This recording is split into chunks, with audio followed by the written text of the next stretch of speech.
Can sharks live in volcanoes?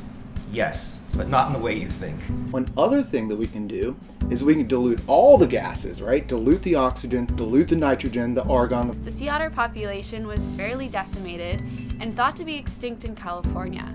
I've spent about 500 hours underwater researching fish. They actually make these things called P-valves. Actually, no, I don't know if I'm allowed to talk about this.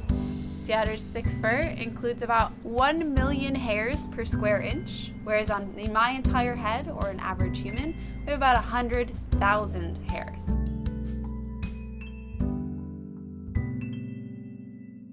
Is scuba diving expensive? Yes, I know a lot of students who have received the scholarships that the crowdfunding campaign supports.